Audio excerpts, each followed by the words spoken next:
The test is in 4 parts: Part 1, Part 2, Part 3, and Part 4. Now look at Part 1. Part 1. You will hear part of a tutorial between two students and their tutor.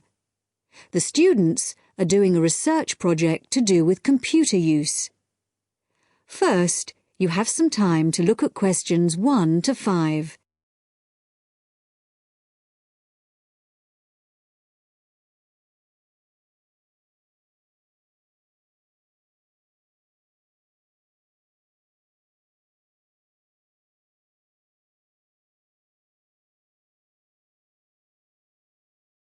Now listen carefully and answer questions 1 to 5. Dr. Barrett? Sammy, come in. Is Irene with you? Yes. Good. Sit down. Right, we're looking at how far you've got with your research project since we last met. You decided to do a survey about computer facilities at the university, didn't you? That's right. We decided to investigate the university's open access centres and, in particular, the computer facilities. Lots of the students are having trouble getting access to a computer when they need one, so we thought it would be a useful area to research. Good, fine. It's not a topic anyone has looked at before, as far as I know, so it's a good choice. So, what background reading did you do? Well, we looked in the catalogues in the library, but we couldn't find much that was useful. It's such a specialised subject, hardly anything seems to have been published about it. And as well as that, the technology is all changing so quickly. But the Open Access Centre has an online questionnaire on computer use that it asks all the students to do at the end of their first year, and the supervisor gave us access to that data, so we used it as a starting point for our research. It wasn't exactly what we needed, but it gave us an idea of what we wanted to find out in our survey. Then we designed our own questionnaire. And how did you use it? We approached students individually and went through our questionnaire with them on a one-to-one basis. So you actually asked them the questions? That's right. We made notes of the answers as we went along, and actually we found we got a bit of extra information that way as well, about the underlying attitudes of the people we were interviewing, by observing the body language and things like that. How big was your sample? Well, altogether we interviewed a random sample of 65 students, 55% male and 45% female. And what about the locations and times of the survey? We went to the 5 open access computer centres at the university, and we got about equal amounts of data at each one. It took us 3 weeks. We did it during the week, in the day and in the evenings. Not the weekends? No. So presumably your respondents were mostly full-time students? Yes. Oh, you mean we should have collected some data at the weekends from the part-time students? We didn't think of that. OK, it's just an example of how difficult it is to get a truly random sample. So, how far have you got with the analysis of results? Well, everyone agreed there was a problem, but we're more interested in what they think should be done about it.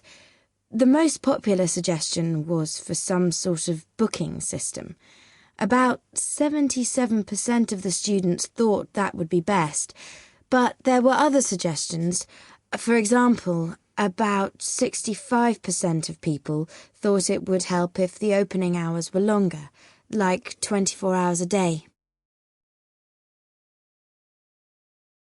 Before you hear the rest of the talk, you have some time to look at questions 6 to 10.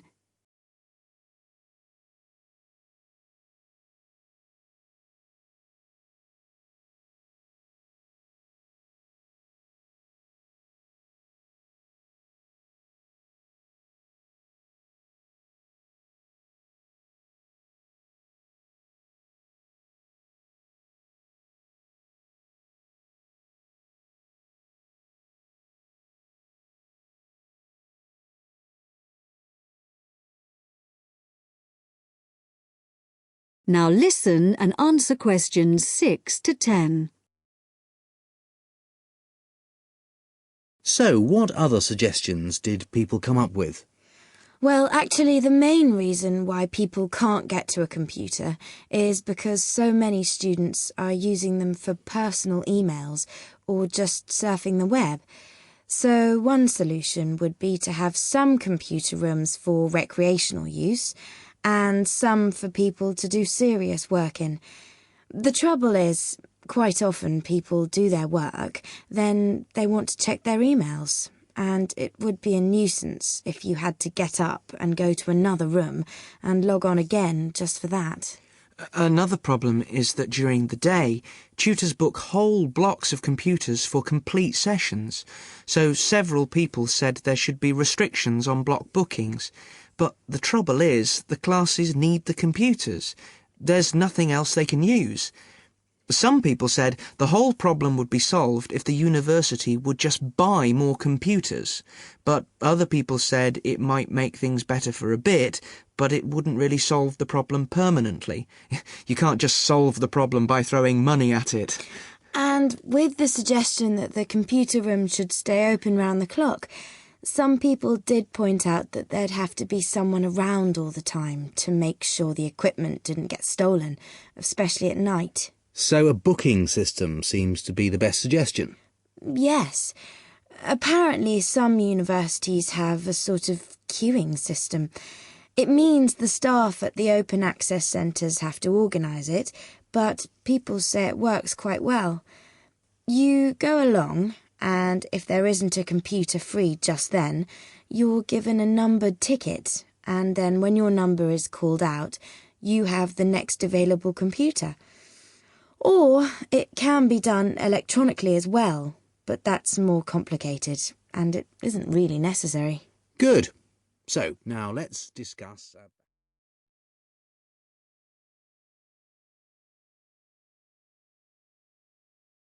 That is the end of part 1. You now have half a minute to check your answers.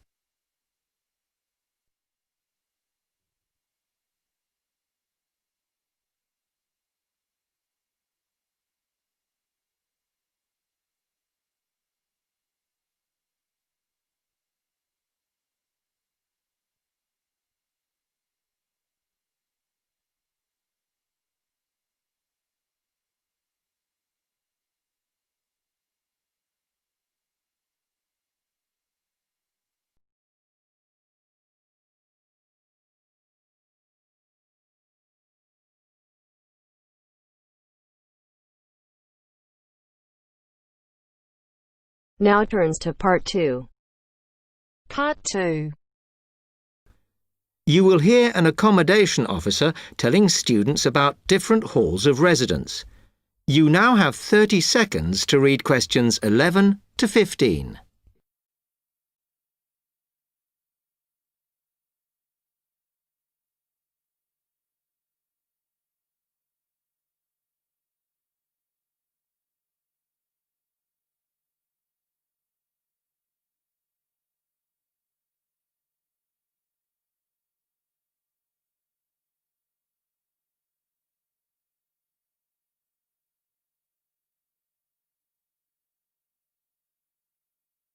Good afternoon, and welcome to Stanton University.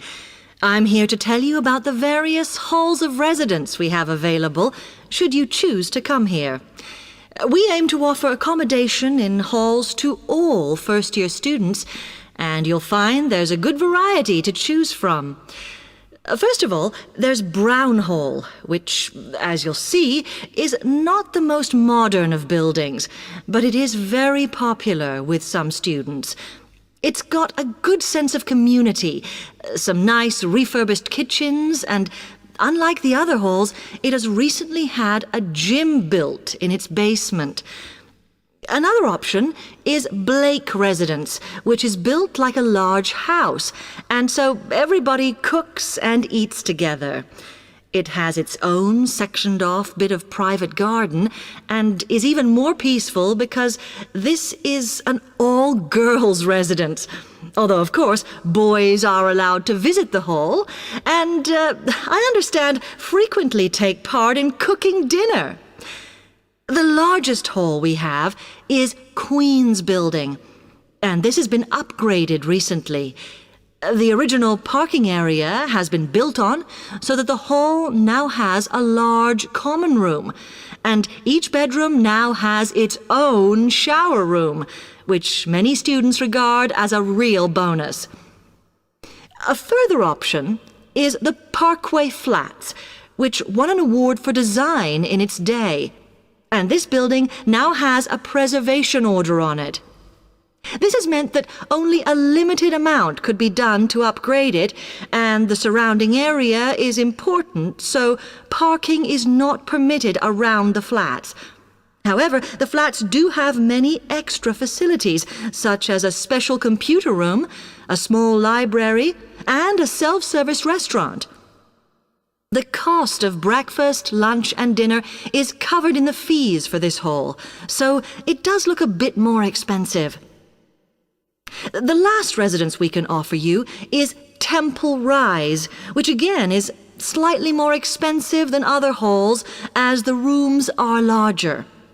This has got very lovely views across to the coast, and this more than compensates for the fact that bathrooms here are shared between 6 students. However, the hall has domestic staff who clean the rooms once a week, so this is perhaps an attractive option for the messier amongst you. You now have 30 seconds to read questions 16 to 20.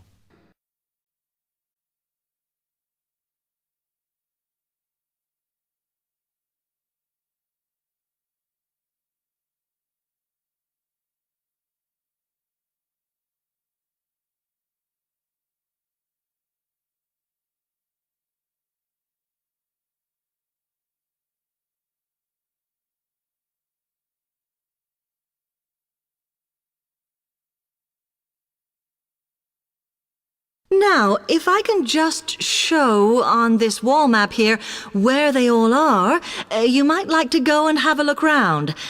If you come into the main university entrance, at the first junction, you'll find that Brown Hall is on the corner opposite the theatre. So you're nice and near the station here, though I think it can get a bit noisy with traffic. The same applies to Blake Residence, which is directly facing the junction to the university entrance. These halls are often used by medical students and such like, as they're out all day, so don't notice the noise. Anyway, if you then walk along Campus Road towards the main circle, you'll see the library on the corner, and Queen's Building is just past that as you head north. You will find that it is quieter here, and you may get fewer visitors. By the way, the circle is quite a feature of the campus, as it's set into the hills and has a brand new sports center in the middle. It's worth going to look around it. Now, the Parkway Flats are on the opposite corner to the library, facing the circle, as you head towards the main buildings. The main buildings are only about a 5-minute walk from here, and places in these halls go quickly, so my advice is to reserve your place as soon as possible. Then Temple Rise is inside the circle, next to the sports center, but further from the main university buildings. Now, if you'd like to go off and physically look...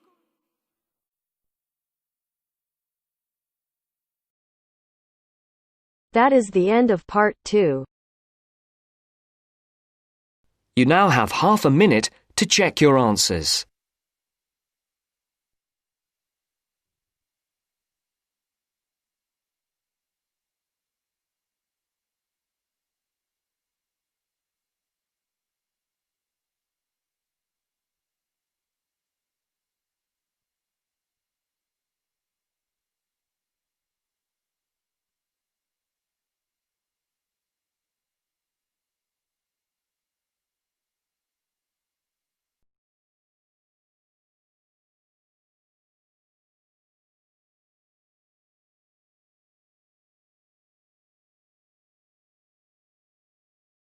Now turns to part 3. Part 3. You will hear two business studies students discussing a presentation they'll do on an article on working effectively in groups. First, you have some time to look at questions 21 to 26.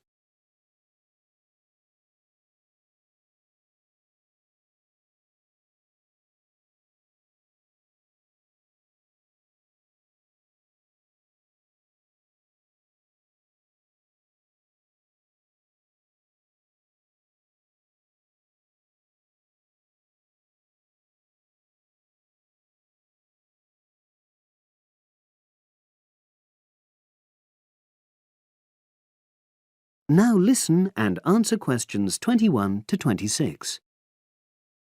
So, Brad, what did you think of the article on group work? Oh, hi, Helen. Yeah, it was pretty good, with helpful pieces of advice on how to make group work effective. I think we were lucky to be given such a straightforward text to present at the management skills seminar. Yeah. Actually, shall we discuss it now? Have you got time? Sure. It's only a 10-minute presentation, so we just need to explain and then give our views on the main points raised in the article. I'll jot down some notes. Right. So, there are 3 main sections. I suggest we start with listening. Yeah, effective listening in groups, because it's not something that's frequently covered on courses in our field. No, and we should say that in the presentation. Yeah. And also effective listening's pretty simple, you know. I don't think it's hard to learn. Well, people think it's easy, but in my experience, most of us tend to be very lazy listeners. Okay, I wouldn't argue with that. Something I do think we should emphasize is the power of the listener's posture, gestures, etc., in making speakers feel respected. Not that you're just waiting for them to finish before jumping in with your own ideas. Uh-huh. Okay, right. The next section is on goal setting. Let's make sure we're clear what the article says on this. Yeah. Well, firstly, it says that all group members must be given time to explain their own goals. That's it, yeah. And then did it say that the whole group should agree on common goals? That's a bit too strong. It's more that everyone's agendas should be equally acceptable. But it does say that goals have to be realistic, you know. Achievable within a particular time? You've got it. That's really what the article's saying. There isn't really any point in having ideals if group members know they won't come to anything within a reasonable period. So, I think a summary covering those points will be enough for that part of the presentation, don't you? Yep. Now, the last section is about conflict resolution. Actually, I thought it was the worst part of the article. Me too. I don't think it went into sufficient detail on the issue. Actually, I thought it devoted too much space to it, but that it was all rather boring, you know? It didn't mention some of the more radical theories. Absolutely. I found that really irritating. Right, and also I think it could have said more about conflict sometimes being healthy in groups. Absolutely. It just mentioned rather glibly about how we should avoid thinking of winners and losers, and that quick resolution of conflict is always desirable. Without explaining what these terms mean? Well, it gives quite detailed definitions, but doesn't develop a proper argument. Right. So, for the presentation, I think we just give some definitions and then explain what we felt were the weaknesses in the article's treatment of conflict resolution. Yeah, good. Now you have some time to look at questions 27 to 30.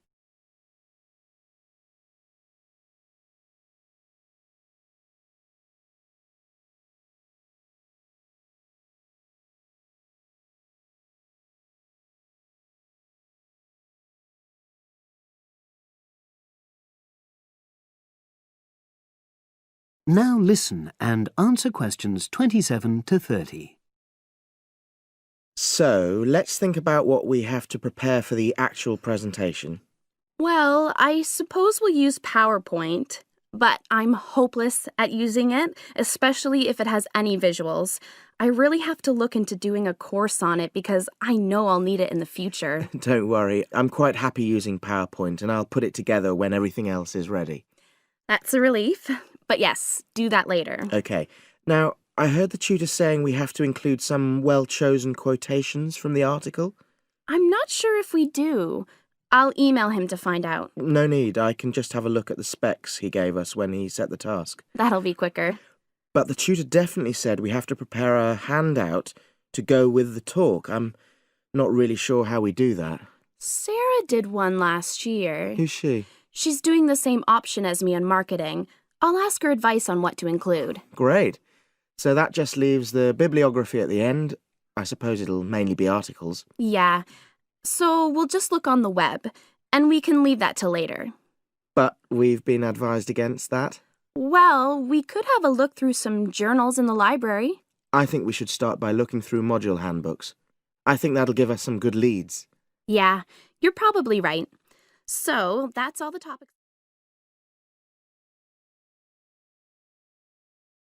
That is the end of part 3. You now have half a minute to check your answers.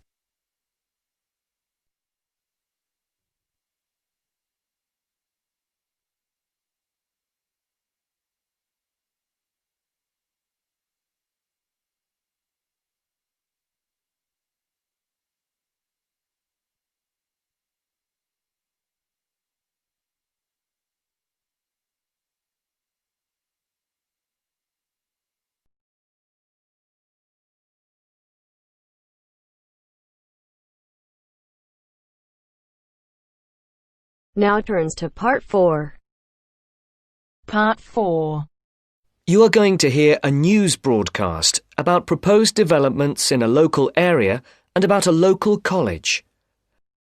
First, you have some time to look at questions 31 to 40.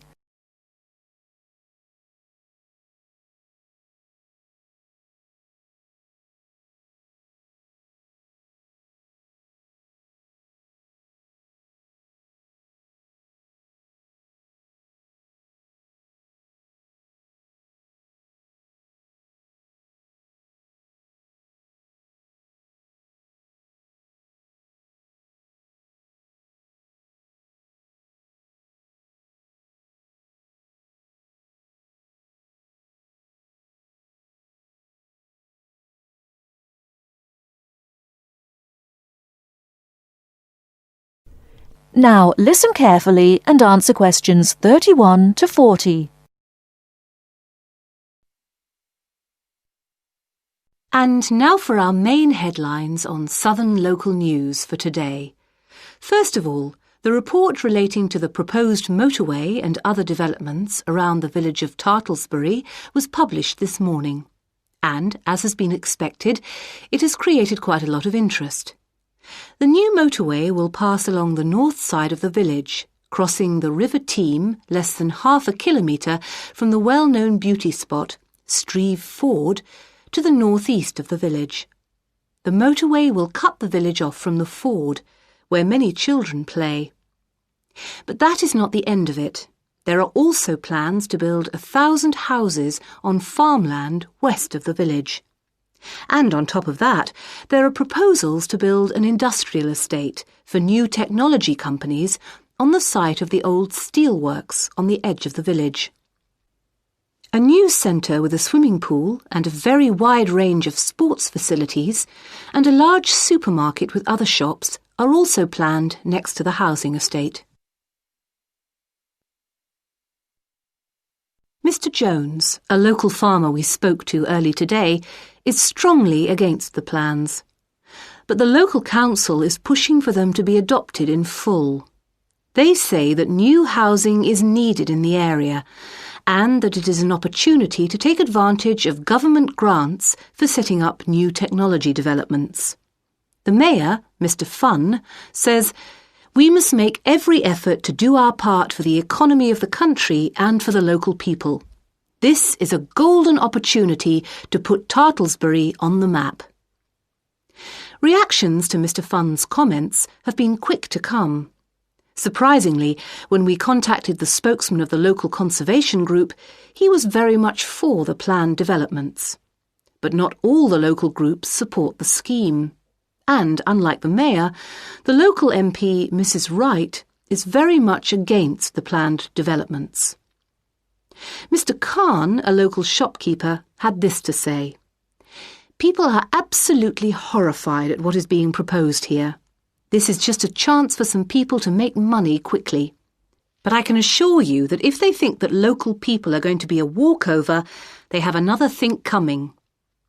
Of course, we welcome the jobs that the new technology park will bring, but we feel that the large increase in housing and the proposed motorway will destroy the character of the area. I think this is a debate that is going to run on for quite some time, and we here on Local News will keep you informed. And now for something quite different. This year's exam results have just come out, and there are a lot of happy faces out there. It would seem that the number of young people going on to university from the local college in Upton, which is not far from Tartlesbury, has increased by 25% this year. All those who have applied to go to university or into teacher training colleges have found places. This is the first time that there has been a 100% success rate at the college. We spoke earlier to the principal of the college, who said she was very proud of all those who had achieved their aims, and she wished them every success in the future. There will be another news bulletin at 11 p.m. And for now, it's back to more music from around the world.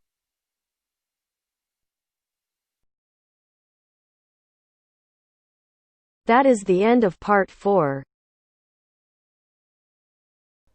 You now have half a minute to check your answers.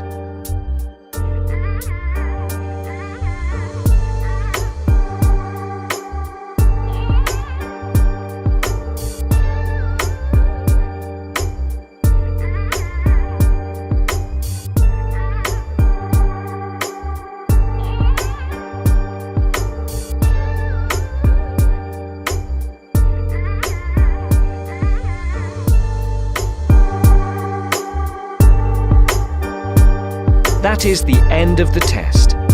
You now have 10 minutes to transfer your answers to your IELTS listening answer sheet.